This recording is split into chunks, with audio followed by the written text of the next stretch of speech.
Hindi kaya madulas dito. Halos na luma na yung mga building, oh.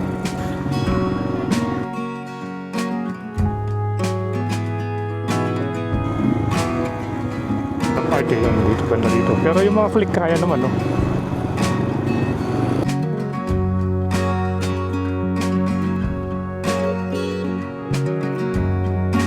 Ganito yung sitwasyon. Tingnan natin, ah.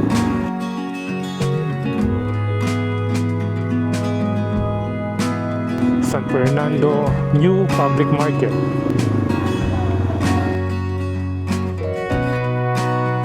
Ayan yung mga nagtitinda. Ayan, malalim na rito. Ayan, meron din palang fish dealer, oh. Dito na medyo malalim, oh.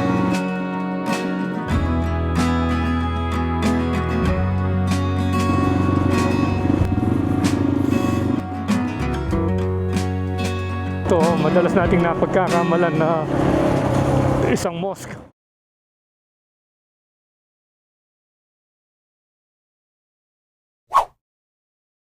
So today is Wednesday, August 26, 2026. At ang oras ay nasa 3:30 na. At ngayon ay nandito tayo sa may tapat ng Jose B. Lingad Memorial Hospital Center for Orthopedic and Trauma Care. Ayan. So for today's video ay mag-ikot-ikot tayo dito sa may City of San Fernando. Random vlog lang kung saan lang tayo pwedeng makapunta. Siguro dadaanan natin muli yung San Fernando Public Market sa may Barangay del Pilar. Ayan, o, Jose B. Lingad. So titingnan natin yung sitwasyon doon, kung okay na ba, kung umupa na ba yung tubig doon. Grabe yung pagbaha, especially last week nung nag-update tayo ron. Dito traffic pala rito. Ayan.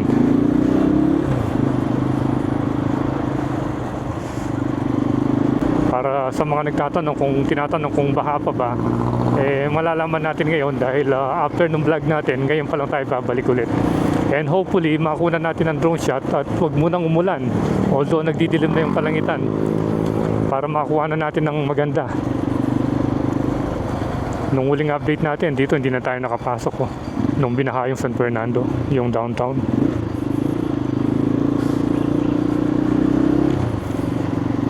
Yan. So dinadaanan pa rin natin itong MacArthur Highway dito sa may Barangay Juliana na yata ito. Ayan, o. Bali dito yung daan papunta doon sa may Barangay del Pilar.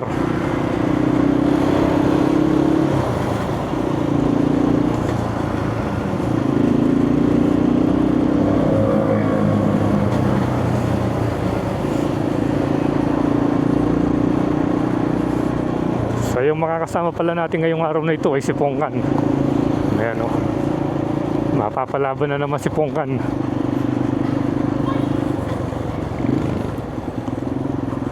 Nung uli nating kasama, nung nag-ride tayo sa pumunta tayo sa may San Pablo, Mexico. Yung pinakamalalim na baha doon sa may Jasa Road. So ipa-flash ko sa screen para kung gusto nyo mapanood, pwede nyo i-check yung video natin yun. Si Kuya kanina pa bumubusina, nagmamadali.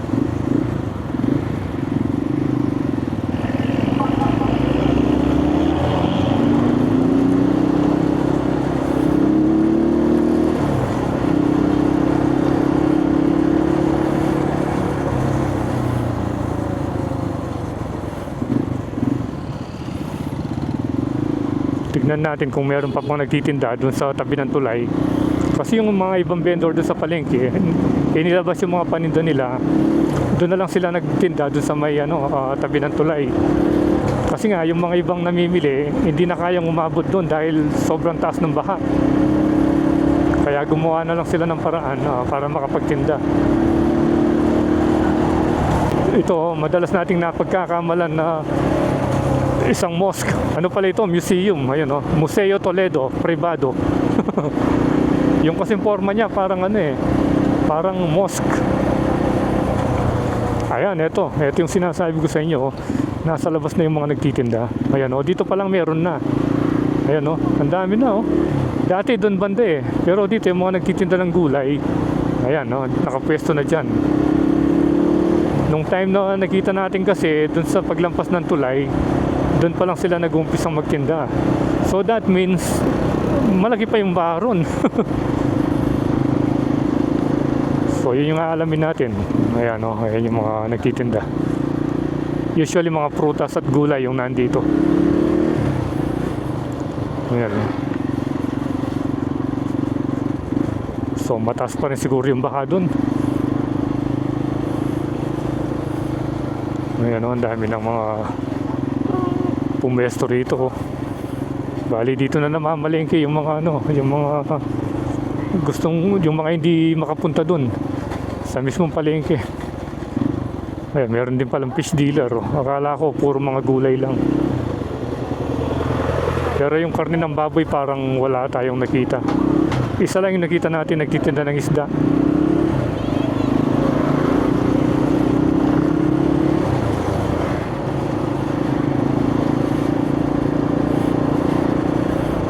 Ayan, kakaliwa na tayo rito.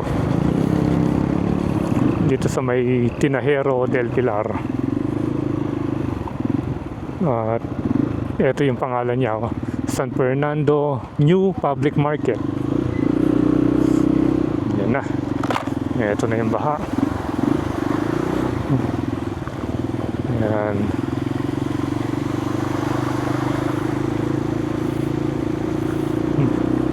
Ito yung sitwasyon ngayon dito sa may papasok ng New Public Market. Ayun, baha pa. Kita natin dun. So last time pumunta rito, ang gamit natin no si Tikas, yung motor ni The Trinity, dahil nasa pa siya ngayon, recovery period. Ayun, parang malalim pa yata, pero kaya naman ng mga kulong-kulong.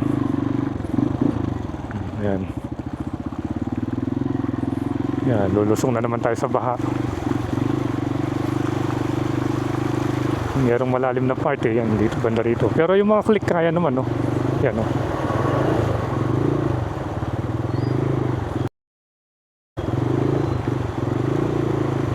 ikot muna tayo banda ron para makita natin.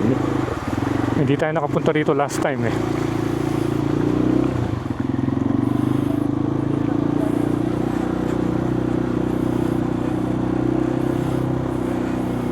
Yun, hindi kaya madulas dito.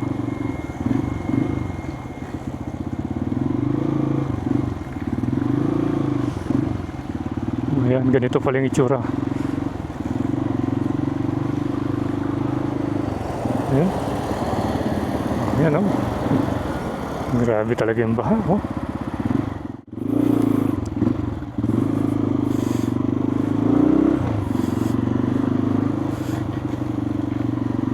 So, dito naman, ganito yung sitwasyon. Tingnan natin, Ayan, dito.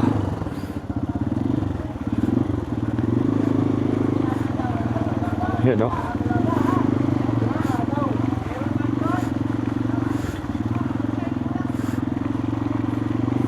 Siyempre, kung ikaw yung namamalengke, hassle yung ganito, ang daming basura. Hindi kaya madulas dito.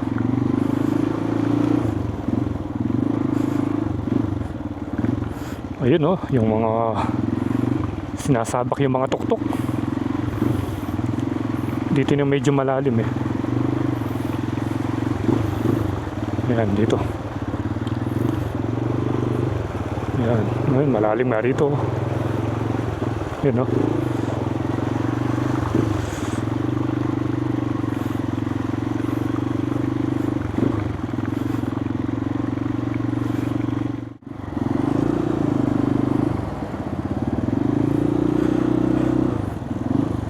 ito yung sitwasyon ngayon dito sa may public market. Halos na luma na yung mga building, Yun, pumasok pa yung malaking truck.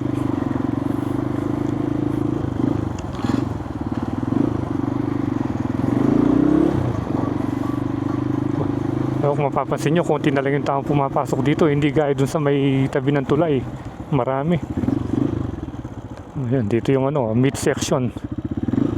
So since oras na, wala nang nagtitinda.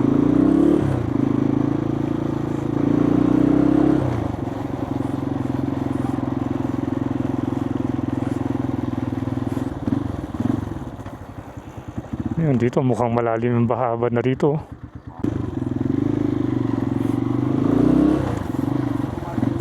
Wait lang. Hanap tayo ng pwesto pala.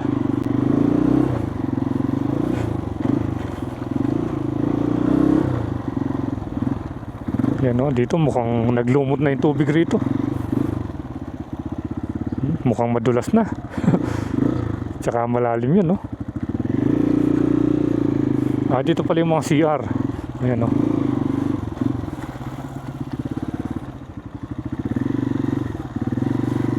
Yan. So, dito na lang tayo mag-drone.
So nakapag-drone na tayo at nakita na natin yung aerial view nitong new public market ng San Fernando. At nakakalungkot isipin na baha pa rin hanggang ngayon. Wala tayong idea kung hanggang kailan ba maglalast yung pagbahang ito. Pero malaking perwisyo, especially sa mga nagtitinda rito. Nakita nyo naman kanina dun sa video natin na nandun na mismo sila sa may MacArthur Highway, dun sa malapit sa tulay. At marami na sila ngayon, dati dun lang sa may bandang baba. Ngayon pag approach mo pa lang hanggang dun sa baba, marami ng mga nagtitinda. So yan, ito na muna yung update dito sa may new public market ng City of San Fernando. And salamat sa panonood. At kung nag-enjoy kayo, please do like, share, and subscribe. And keep tuned to Puerlandas for more video updates here in Pampanga and all over the place. So, kasama pa rin natin si Pongkan. See you when I see you, and Puerlandas is signing out.